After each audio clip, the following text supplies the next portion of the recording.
Muitas pessoas se perguntam se é possível derrotar a corrupção.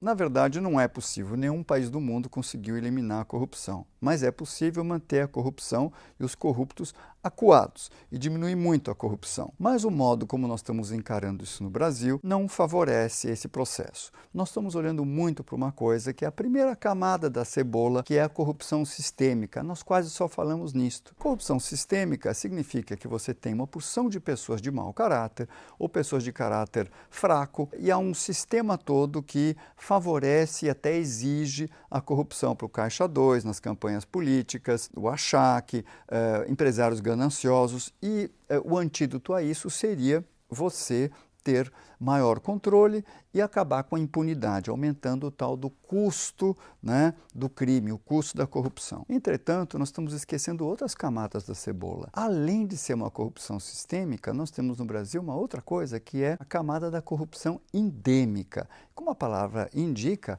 é algo esparramado, capilarizado por todos os confins da sociedade. As pesquisas têm mostrado que o brasileiro, ele se indigna com a corrupção pública, mas ele não se indigna com a corrupção em pequena escala na vida privada. Por exemplo, se o professor na escola esqueceu que o aluno errou uma questão e deu um ponto a mais na prova, o aluno dificilmente vai lá dizer, professor, por favor, abaixe minha nota, o senhor se enganou no cálculo e me deu um ponto a mais. Ou o adulto no restaurante, quando esqueceram de incluir na conta um prato, ele dificilmente vai lá dizer, garçom, por favor, tem um prato a menos, eu preciso pagar mais.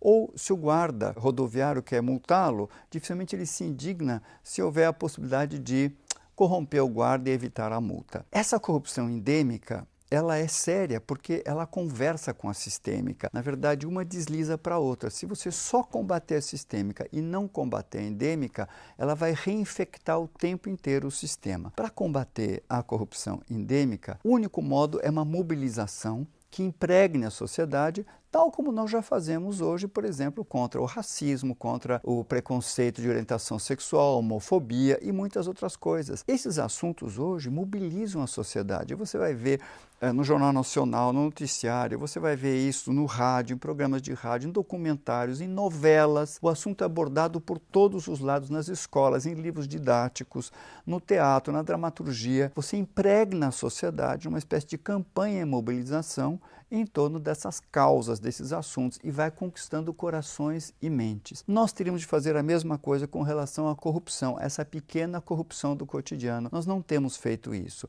mas será necessário fazer isso. Agora, será que a nossa corrupção é só sistêmica e só endêmica? Na verdade, existe uma terceira camada na cebola. Nós não temos falado nisto, mas nós temos uma outra fonte de corrupção, uma outra natureza da nossa corrupção, que é a corrupção sindrômica, é uma síndrome. O que é uma síndrome? É alguma coisa que tem vários fatores, várias causas. Nós temos, além do mau caráter, do sistema generalizado, além do aspecto endêmico da corrupção privada, mais duas grandes causas. Uma é um espírito de burocratismo que reina no país. Na esfera privada e pública, nós temos leis incumpríveis, leis tributárias em que uma contradiz a outra. Eu vou dar um exemplo, não só de leis tributárias, por exemplo, até algum tempo atrás, uma escola de idiomas lá da esquina da sua casa, que dava aulas de inglês, teria que, por lei, ter um vestiário feminino e masculino, porque a lei da Prefeitura de São Paulo tratava essas escolas como se fosse uma escola do ensino seriado, do ensino médio, que tem que ter vestiário. O fiscal honesto que fosse lá, não é, autuar e fechar aquela escola, destruiria o modelo de negócios. E nós temos leis desse tipo por todo o lado. Os negócios no Brasil, se forem cumpridas as leis e nós não mudarmos as regras e leis, eles são inviáveis. O custo é tão alto e às vezes mesmo assim não dá para cumprir. Então a corrupção, ela também, frente a essa legislação e essas normas tão inadequadas, ela é uma espécie de oxigênio. Ela, em boa parte, nasce para o sistema respirar e não morrer sufocado, o cidadão privado também.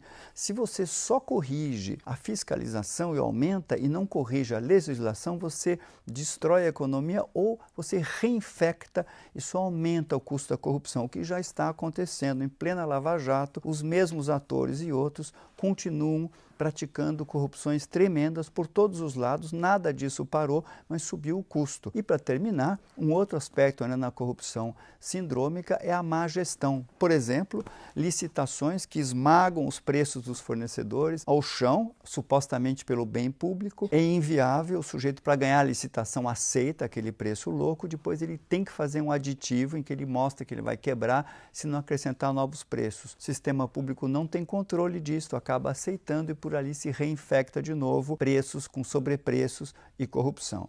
Então, para a gente realmente mudar o Brasil e conseguir acuar a corrupção, nós temos que parar com uma visão só moralista e nós temos que trabalhar os 3 níveis. E ao mesmo tempo, não adianta fazer um, depois o outro, depois o outro. Nós temos que fazer como outros países já fizeram, atacar a corrupção sistêmica, a endêmica e a sindrômica. Ou nós vamos continuar o país eternamente iludido por um futuro que não chega. Se quiser saber